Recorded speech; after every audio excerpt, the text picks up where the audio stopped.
on the heels of King Charles' royal tour of Australia and Samoa alongside wife Queen Camilla. A palace official said the public should expect more visits abroad from the couple. The King, 75, and the Queen, 77, left Samoa on Saturday, October 26, just over a week after landing in Australia on Friday, October 18, as Charles continues to receive treatment for cancer, which he is expected to resume upon his return to the UK after reportedly pausing it for the tour. Multiple outlets reported that he will resume regular overseas trips in 2025 after a hiatus to prioritize his health following his diagnosis earlier this year. Royal visits will resume in the spring, according to The Guardian, with all trips subject to doctor's approval. The outlet reported that the king will fly abroad during both the spring and the fall, the traditional periods for official overseas royal visits. We're now working on a pretty normal-looking, full overseas tour program for next year, a senior palace official said, which is a high for us to end on, to know that we can be thinking in those terms. Subject to sign-off by doctors, the king began outpatient treatment for an undisclosed type and stage of cancer in early February. He initially stopped all public-facing duties, though he continued to work behind the scenes and resumed front-facing royal work on April 30.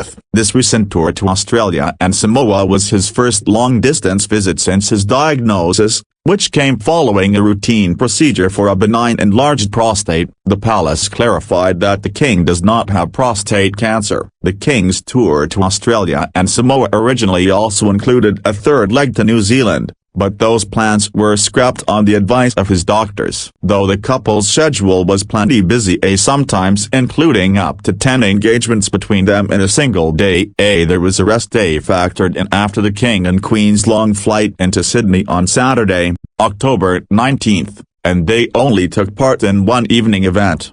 I think it's great testament to the king's devotion to service and duty that he was prepared to come this far, and he was incredibly happy and very determined to do so, the palace official continued, adding that Charles genuinely loved the tour and genuinely thrived on the schedule of engagements planned. The tour lifted his spirits, his mood and his recovery, the official said. In that sense, the tour, despite its demands, has been the perfect tonic, the official added. Charles reportedly had 2 doctors traveling with him on the trip, including his personal doctor, the Telegraph reported, and his medical team ensured his body is properly looked after, a senior palace official said. According to the outlet, it resulted in a very successful visit in these circumstances, the official added. The 9-day visit included some protests, particularly in Australia, when Charles was heckled on Monday, October 21, by Indigenous lawmaker Lydia Thorpe at Parliament House in Canberra. He was completely unruffled,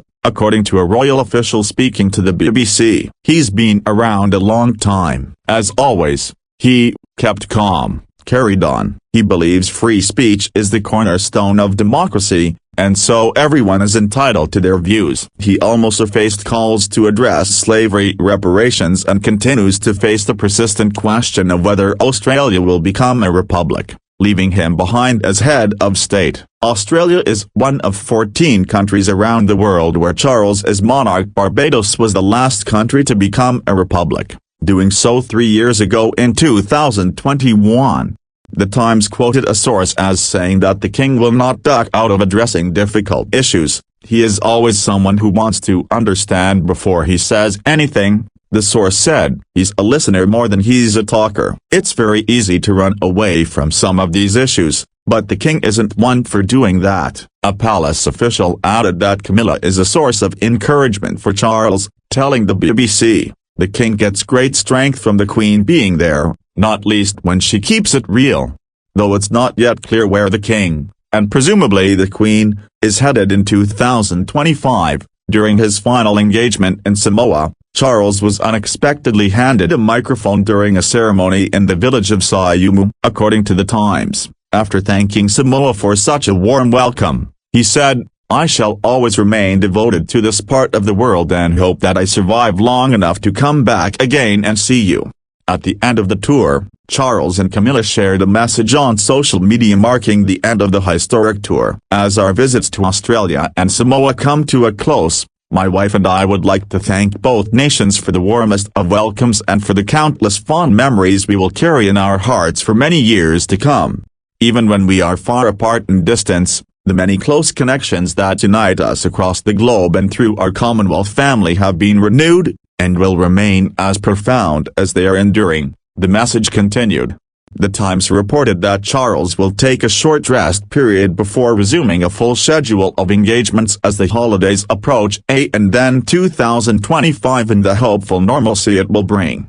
The idea of those tours always is to leave a trace behind, a palace aide said. Per the Times, the King's daughter-in-law Kate Middleton was also diagnosed with cancer earlier this year, following a planned abdominal surgery in January. Her diagnosis was announced in March, and she made 2 official public appearances over the summer, at Trooping the Colour in June and Wimbledon in July, before announcing in a September 9 video message that she had completed chemotherapy. She made an official royal engagement to Southport, England on October 10 alongside her husband Prince William, and is taking photographs and private meetings at Windsor Castle as her gradual return to work continues. She is expected to take part in Remembrance Day events, which are in less than 2 weeks' time on Sunday, November 10.